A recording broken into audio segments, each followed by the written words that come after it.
안녕하십니까. 신의균의 군사TV 알기 쉬운 무기 백과입니다. 자, 오늘도 아주 중요하고 멋진 무기 알기 쉽게 설명해 드리겠는데요. 자, 오늘의 주인공은 미국 무기입니다. 중국 함대가 어마어마하게 지금 폭발적으로 성장하고 물량을 내려나가고 있죠. 이런 중국 함대의 물량 공세에 미국의 로봇이 모조리 수장시켜버린다 라는 건데, 미국의 AML Autonomous Multi-Domain Launcher, AML 무인화 다영역 발사 차량이라는 건데, 이게 도대체 뭐냐?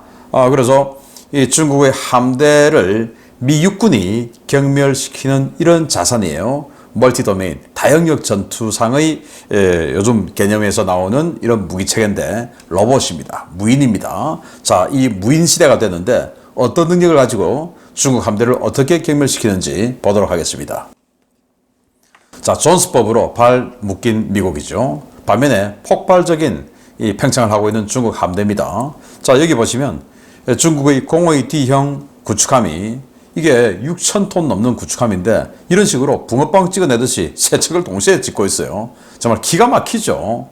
자, 저는 이 밀리터리 마니아로서 우리나라 군함도 이렇게 막 찍어내면 얼마나 좋을까라는 생각이 참 들기도 하는데, 아무튼 이런 식으로 찍어내요. 052D형 방공구축함 중국이 47에서 50척, 그리고 만 톤이 넘는 055형 난창급 구축함 이게 또 16척, 그리고 054A형 30척, 054B형 20척, 호위함들이죠. 4,000톤짜리, 그리고 056형 70척, 이런 식으로 정말 어마어마하게 찍어냅니다.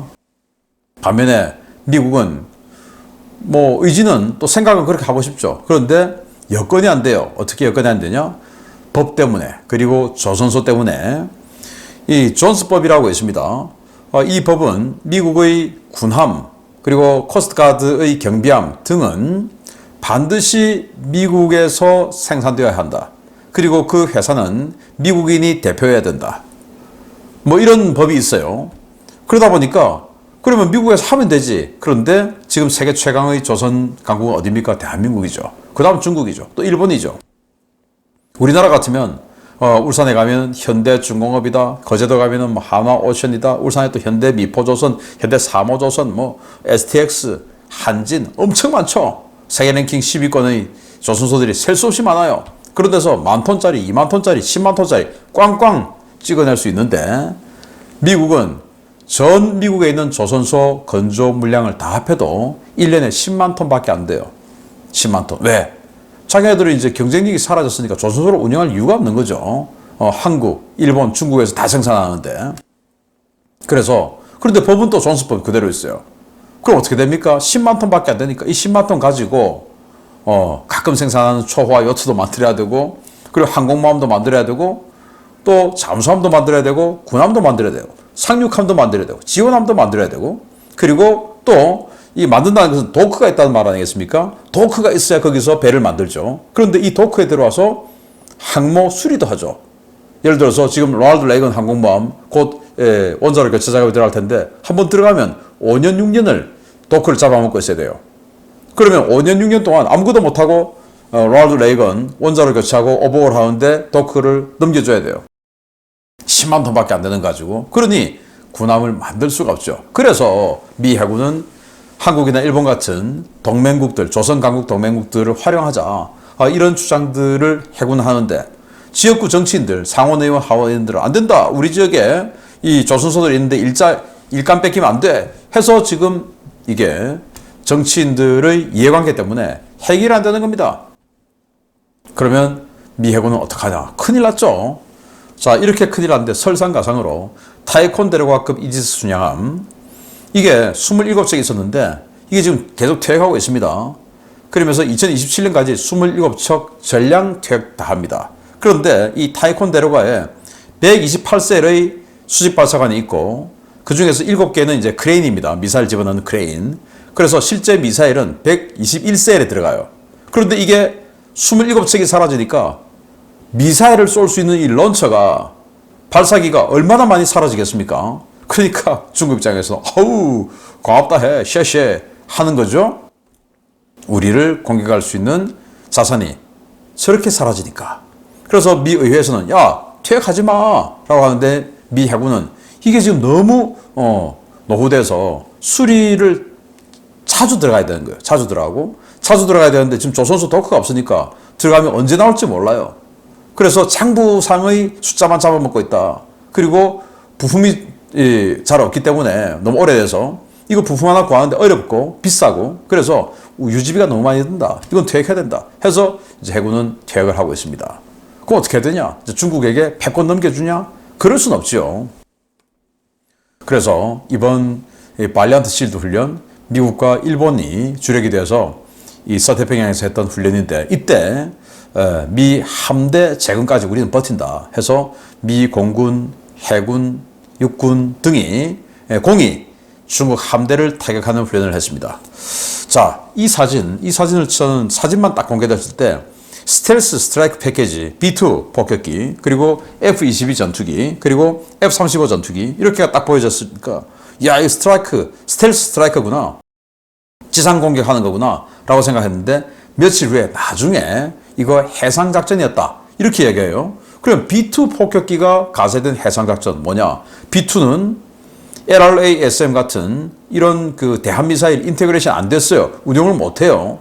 그럼 B2가 나와서 해상작전 할 게 뭐 있냐? 바로 퀵 스트라이크 70km 날아가는 제담 같은 그런 스타일의 기뢰입니다. 그래서 스텔스 상태로 중국 해군기지 인근으로 딱 가서 B2에서 20발 이상의 퀵스트라이크 기뢰를 날려보내는 거죠. 그리고는 이제 중국 함대의 기지를 봉쇄시켜버리는 겁니다. 그런 훈련을 한 거고 B-1B 폭격기는 LRASM 스텔스 AI 기반의 이 LRASM 대한미사일로 공격하는 훈련을 했고 또 해병대는 로그파이어스 무인 시스템으로 이것도 역시 대함 타격하는 거예요. 여기에서 지금 NSM 대한미사일을 날려보내는 그래서 대함 타격하는 훈련을 했고 또 미육군 다영역 작전 태스크포스 포대죠. 그 중에서 MRC 중거리 무기를 탑재한 MRC 여기에는 토마호크 또는 SM6가 탑재되죠. 이걸 이제 필리핀에 전개하는 훈련을 해서 중국을 경멸하는 특히 중국 함대를 경멸하는 훈련을 발란트 실드 2024를 통해서 집중적으로 했습니다. 자, 이게 다냐? 아니에요. 오늘의 주인공이 나옵니다. 팔라우 섬에서 실시된 싱캑스 훈련인데 여기에 프리즘이 등장했습니다. 자, 우리 싱캑스라는 거 했어 하면서 이 사진을 공개한 거예요. 여기 날아가는 미사일이 바로 프리즘 미사일입니다. 하이마스나 에메랄레스에서 에이테킴스 대신 발사하는 탄도미사일이에요. 근데 덩치가 작아요. 하이마스는 에이테킴스 한 발 쏠 수 있는데 이건 프리즘은 두 발 쏠 수 있어요. 덩치가 훨씬 작다는 말이죠. 그래서 보도자를 냈습니다. 미국군은 해상 이동 표적에 대해 두 발의 프리즘 미사일을 성공적으로 투발했다. 이번 훈련은 프리즘을 이용한 최초의 대함 탄도미사일 싱캑스다. 이 싱캑스 뭐냐? 싱크와 엑서사이즈예요. 그래서 싱크, 즉 침몰하는 훈련이다 라는 겁니다. 자, 수송기로 날아와서 프리즘을 발사한 것은 사람이 아니라 무인 로봇이었습니다. C-130에 수송이 탑재가 되어서 이렇게 나오고 있는 바로 이 차량이에요. 두 대가 내립니다. 이 차량이 바로 AML1입니다. 여기에 바로 프리즘 미사일이 장전이 되어 있고 여기 보시다시피 사람이 트럭이니까 사람이 조종하는 캐빈이 있어야 되는데 운전석이 있어야 되는데 없어요. 엔진만 있습니다. 그래서 무인으로 원격으로 조정합니다. 어디서? 수천 킬로미터 떨어져 있는 곳에서 위성통신으로 조정을 해요. 바로 이렇게 3,000km 떨어져 있는 일본에 있는 통제소에서 지금 지시를 내리고 있고 이 AML 발사기를 지시 내리는데 그냥 하이마스하고 똑같아요. 그래서 하이마스에 들어가는 탄을 그대로 다 실을 수 있습니다. 기존으로 이 M26 기본탄이죠. 32에서 45km짜리 227mm 로켓 요거 6발 장전할 수 있고 GMLRS 역시 227mm 로켓인데 이제 GPS 유도가 되죠. 70km. GMLRS ER 사거리 연장형이죠. 150km. GLSDB 그리고 이제 그라운드 런처니까 이 항공 유도 폭탄 SDB를 지상에서 발사시키는 이 폭탄이죠.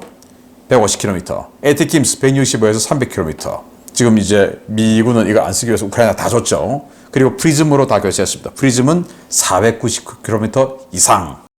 자, 이걸 가지고 했는데 이 기본형인데 아직 실전 배치도 다 안 끝났어요. 근데 이거 가지고 이제 대함 타격하는 훈련을 이번 발리안트 실드 훈련에서 했다라는 겁니다.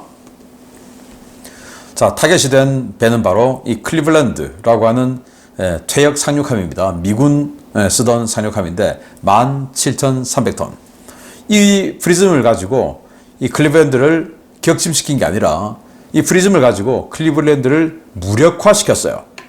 군함이라고 하는 것은 과거에는 뭐 포격전하고 하던 이런 시절에는 그냥 격침을 시켜야 되죠. 그런데 지금은 못 쓰게 만들면 되는 겁니다. 여기에 미사일이 아무리 많던 또 포가 아무리 좋은 게 달려있던 센서가 없으면 레이더나 사격 통제 장치 또 통신 레이더, 탐색 레이더, 또 조사기 이런 것들이 없으면 사용을 할 수가 없죠. 그런 것들을 무력화시켜버리는 거예요. 프리즘에 있는 자탄으로. 그래서 두 발 쏴서 이 함정 상부를 그대로 때립니다. 그러면 자탄이 많이 맞았단 말이 되겠죠. 그러면 예를 들어서 중국의 052D형 같으면 위상 배열 레이더가 양 사방에 박혀 있는데 그런 것들에 대해서 그냥 한쪽 면은 그냥 가버리는 겁니다. 그러면 완전 치명상이 있는 거죠. 그리고 그 위에 있는 마스트 위에 있는 통신 안테나, 위성 통신 안테나, 또 대수상호 레이더, 표적 조사기 이런 거는 그냥 다 그냥 박살 나버리는 거고 이렇게 때려버려. 그래서 그리고 나서 이제 무력화돼서 바다에 둥둥 떠 있는 덩치 큰 표적함이 되면 그거 이제 그 이후에 NSM 같은 정식 관통 탄두를 가진 대한미사일 쏴서 때려서 침몰시켜 버리는 겁니다. 자, 이 프리즘이 어떻게 해서 자탄을 그럼 쏘나? 그럼 자탄은 그냥 이 에이테킴스처럼 양 사방에 비산을 하나? 그게 아니에요. 완전히 그냥 지향성 자탄이에요. 자, 이거 보시면 풍선으로 원을 만들어 놨습니다. 풍선 같은 것으로. 근데 이 중간에 정확하게 지금 낙하를 시켰죠. 이쪽에서 들어온 겁니다. 들어오면서 파편은 반대쪽으로 튀어나갑니다. 그러면서 완전히 전방으로만 파편을 날려보내죠. 그래서 이 지역에 있는 전방에 있는 풍선만 터뜨려요. 이런 식으로 아주 지향성, 그리고 멀리도 안 가요. 여기 있는 또 다른 조그만 이 건물들, 이동식 화장실처럼 생긴 바로 그런 거죠. 이런 것도 멀쩡해요. 부수 피해, 콜렉터럴 데미지를 최소화한다라는 개념이고 때린 것은 확실하게 제압한다라는 개념의 미사일이 프리즘입니다. 자, 이렇게 해서 군함의 센서를 그냥 없애버린다. 그리고는 둥둥 떠 있으면 대한미사일 쏴서 격침시키거나 능력 다 사라졌으니까 의미 없고 그냥 살려두든지 이렇게 결정하는 거죠.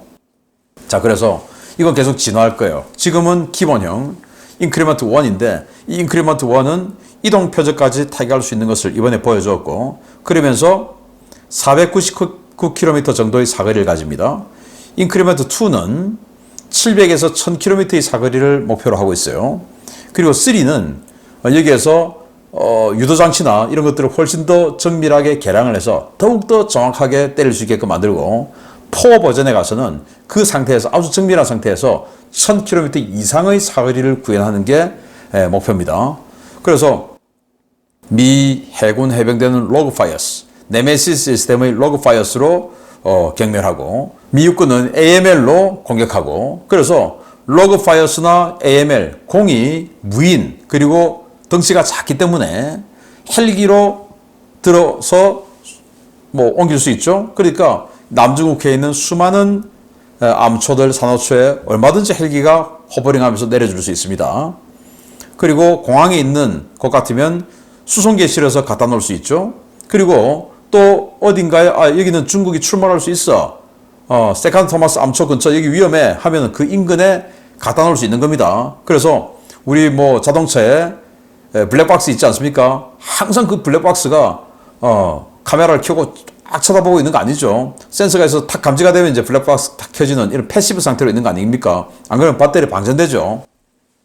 그런 패시브 상태로 있게끔 만들다가 야 지금 상황 발생했어 해서 통제소에서 딱 자 시스템 온 시켜 하면 쫙 온 시켜서 자 지금 표적 지시하지 이쪽으로 쏴. 자 이렇게 해줄 수 있는 장시 대기시킬 수도 있는 이런 자산이 되는 거예요. 그래서 지금 존스 버블린에서 미 해군 군함이 제대로 지금 뭔가 안 되고 있습니다만은 이런 식으로 미 육군 해병대 또 해군은 또 공군까지 가세해서 다영역 전투라는 개념으로 하나하나 중국 해군 함대를 경멸시키는 이런 자산을 만들어가는데 오늘의 주인공 AML은 미 육군이 중국 해군을 경멸시키는 이런 자산이다 있다라는 겁니다. 계속 알려드리겠습니다. 마치겠습니다. 감사합니다.